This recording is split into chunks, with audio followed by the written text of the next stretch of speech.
Friends, ఎలా ఉన్నారు? బాగున్నారా? ఇది కోడిగుడ్లు కొట్టేసి ఆమ్లెట్గా వేసాను అనమాట ఫ్రెండ్స్. దీంట్లో సాల్ట్, కారం, కొంచెం పసుపు వేసి ఈ విధంగా స్పూన్తో గిలగొట్టాను అనమాట ఫ్రెండ్స్. ఇది అంటే గుడ్లు పగలగొట్టేటప్పుడు తీయలేదు ఫ్రెండ్స్ నేను. చూడండి, ఇది కనుక మీకు నచ్చినట్లు లైక్ చేయండి, షేర్ చేయండి, సబ్స్క్రైబ్ చేయండి ఫ్రెండ్స్. ఇది ఈ విధంగా కొట్టుకోవాలన్నమాట. కొంతమంది ఇందులో పాలు కూడా పోస్తారన్నమాట, కొంచెం లైట్గా పోసి ఈ విధంగా చేసుకుంటారన్నమాట ఫ్రెండ్స్. చూడండి,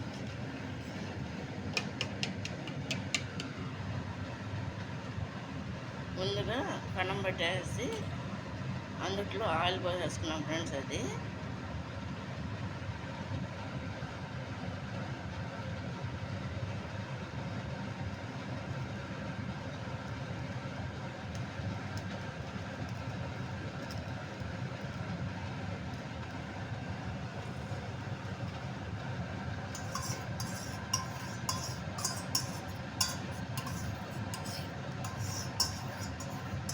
ఒక్కొక్కళ్ళు ఒక్కో టైప్లో వేస్తారు ఫ్రెండ్స్. నేను మా ఇంట్లో ఈ విధంగా వేసుకుంటాను.